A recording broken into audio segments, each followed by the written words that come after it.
Tell me how you feel. Don't tell me if you ain't gonna keep it real. Welcome back to Lamp Oil Stock, an Israelite channel where we look at different issues from an Israelite point of view. And before we continue, take a moment, hit the subscribe button, the like button, or dislike.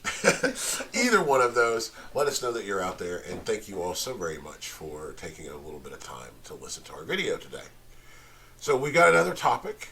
We're going to do a let's talk about. What are we talking about today? Birthdays. Birthdays. Birthdays. Okay.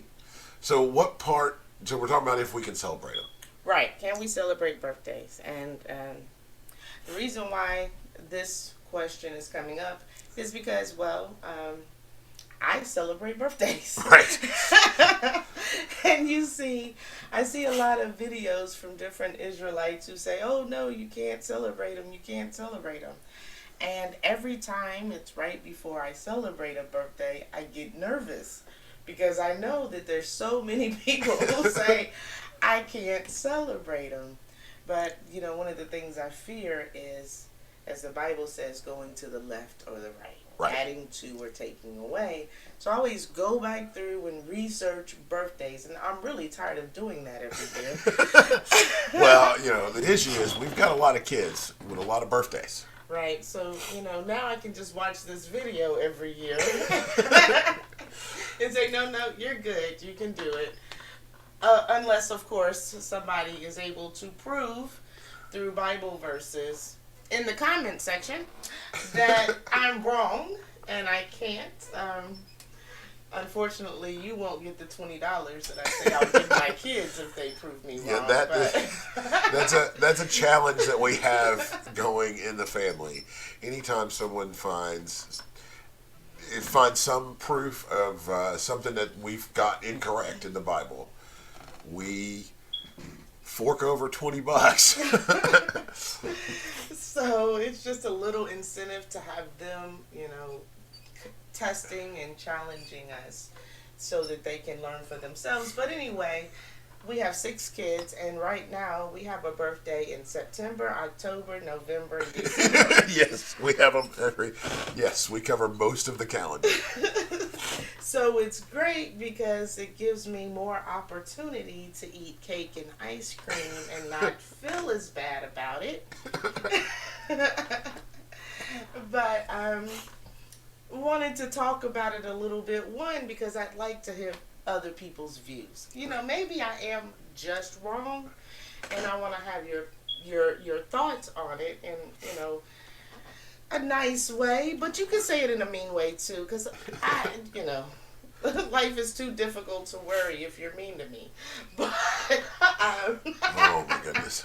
Okay. So as I look in the Bible, I don't see any law that says thou shalt not celebrate a birthday. Do you, dear? No. Now, I don't. I don't see anything that says thou shalt not celebrate birthdays. But let's talk about why they say, some people say, you shouldn't celebrate birthdays. Well, in the Bible, there are, I think, 3 mentionings of birthdays, right, and they all seem to be pretty shitty. Well, okay.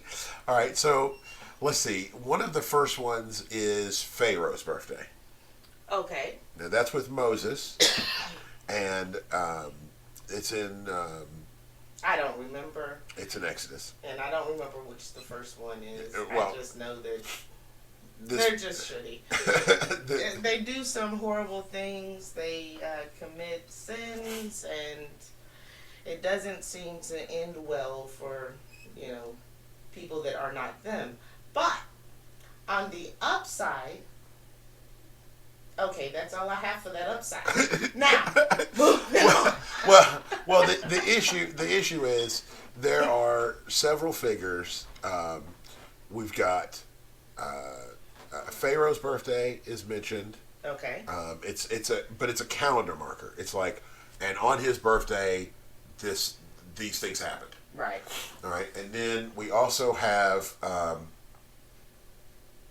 Herod's birthday.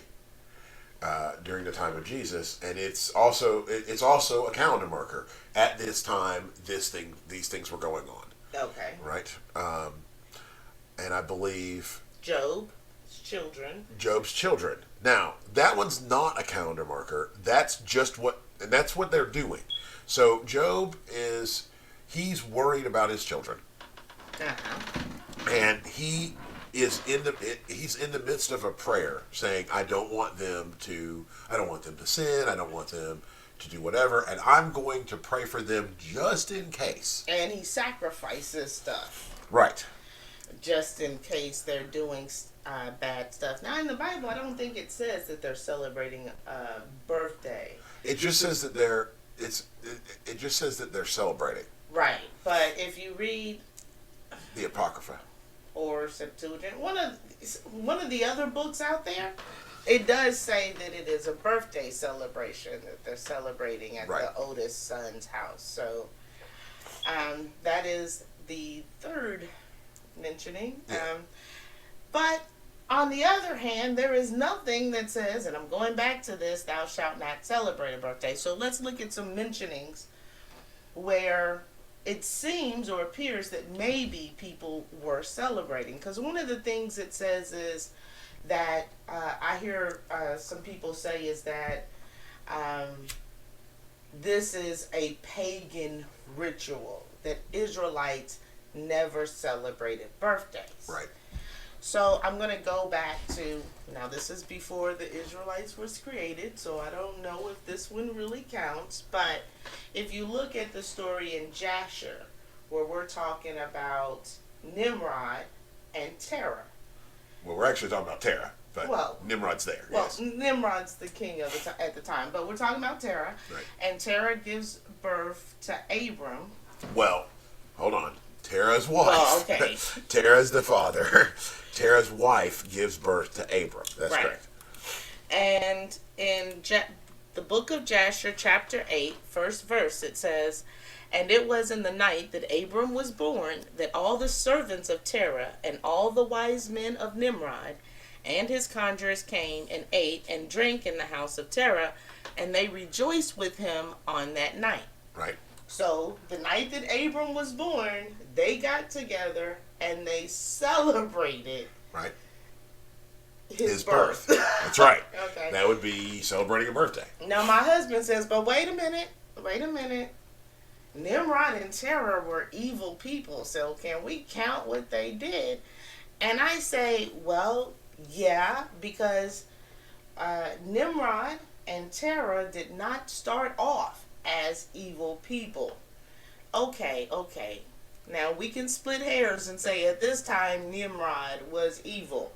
Well, the issue with Nimrod is, as you follow through his life, he becomes evil. Right. He started off as a warrior for the Most High. Right. And because of the power that he got, he left the Most High and started dealing with himself. He got big in the head, which is an issue that I have with a lot of people in authority.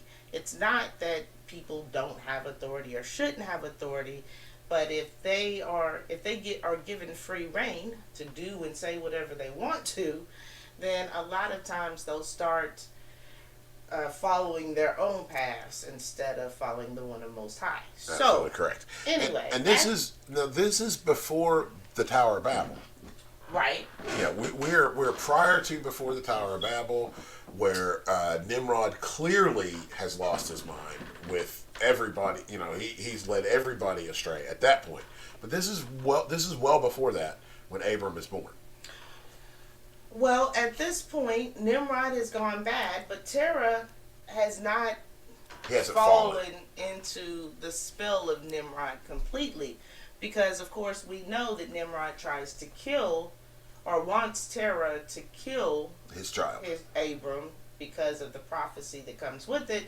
So, Terah's not bad yet, or at least not completely. He's not completely left. Because he sins now to protect his child, which if he had totally went under the spell of Nimrod at this point, right, he would have just given his child over. Right. But because he's not, he sends his child to live with Noah. Well, he and sends Shem. him into a cave at first to live. Yeah. They lived there for, I think, 10 years or something like that. I don't think it's that long, but yeah, he lives there for a while, and then he sends him to, when he gets older, he sends him to Noah and Shem to actually I'm learn not the going law. to be trying to read this whole story. No, I understand that. But the point that we're trying to make is, at this point, Tara still knows who the Most High is. Still fears him. He still fears him. That's why he sends Abram at the time to go to live with Noah and Shem instead of turning him over to King Nimrod and those type of things. Okay, so maybe you could say, well, that story's kind of iffy because maybe coulda, shoulda, woulda. Right. So I'm going to go to Genesis, Okay. chapter 21, verse 8. And it says, "And the child grew and was weaned, and Abraham made a great feast the same day that Isaac was weaned." Now, okay, this is not Isaac's birth, That's true. but after Isaac grew enough and was able to eat food, then Abraham had a big feast to celebrate his birth. Okay.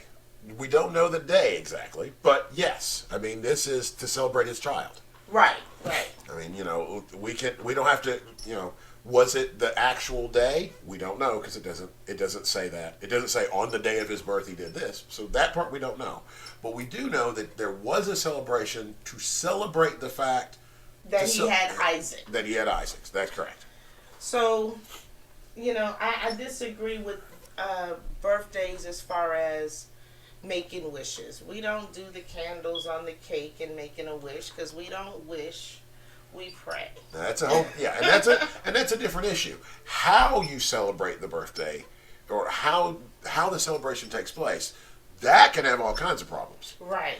But the issue, the actual, can we get together on someone's birthday for that birthday? There doesn't seem to be a problem with this.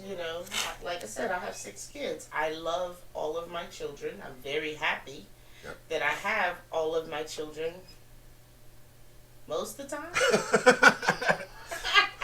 That's just standard parent act. I got you. That's not a problem.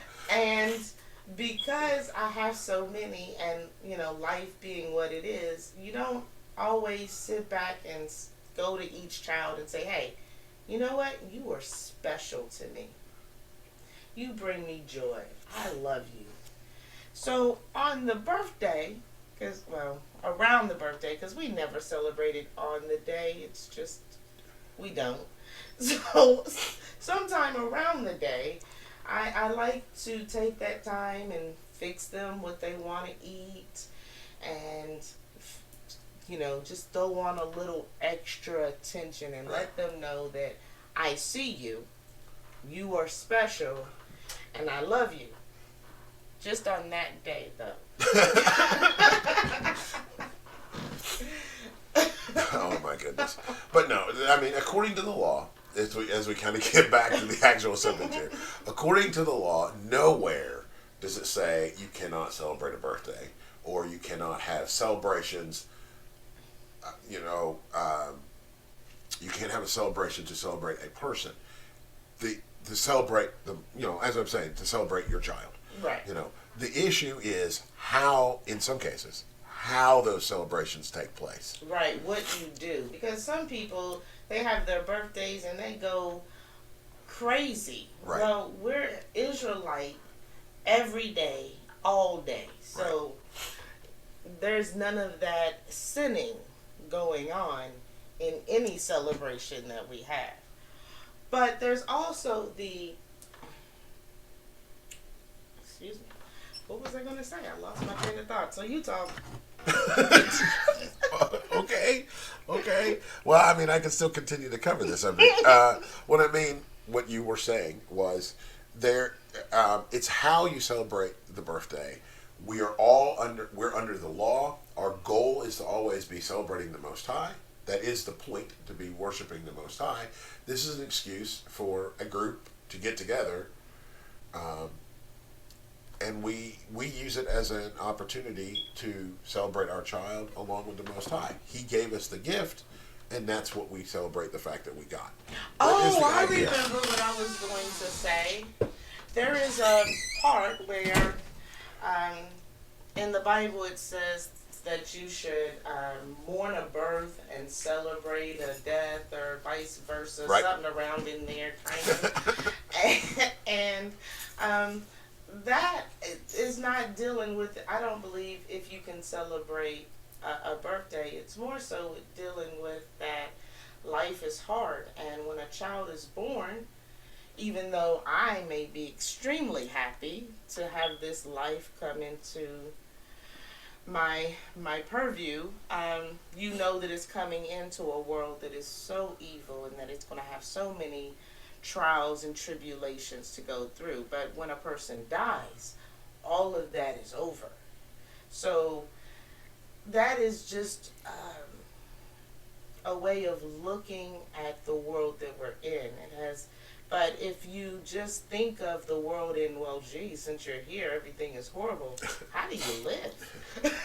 This is How true. do you keep going? This is true. That's a proverb that is in the book of Proverbs. That line is in the book of Proverbs. I knew I had you for a reason. I know, but it's in the book of Proverbs, and that particular line, as you say, is talking. It's talking to people who are currently alive. You're talking about people who are currently alive, but it's not talking about births. That's not the point of this particular line. Although some people use it that way and say, "Oh, well, look, it says you shouldn't celebrate a birth. You should only celebrate death." No, we're not a death cult. That's not the point here. That is not the idea. Okay, well, this has been great, but my mother just walked in, so I'm going to leave and talk to her while she's still alive, because she's old as hell. You need to stop. Listen. You need to stop. Thank you so very much for taking a moment to answer this question with us. If you have a different opinion, you have Bible verses, you have a reason for telling us, for thinking that we're wrong, please leave us a comment. Let us know what you think about the video itself and about the actual subject. Let us know what you have going on. Leave us a like. Or dislike. Or a comment of any type. And hey, do you have anything else? Bye. Bye.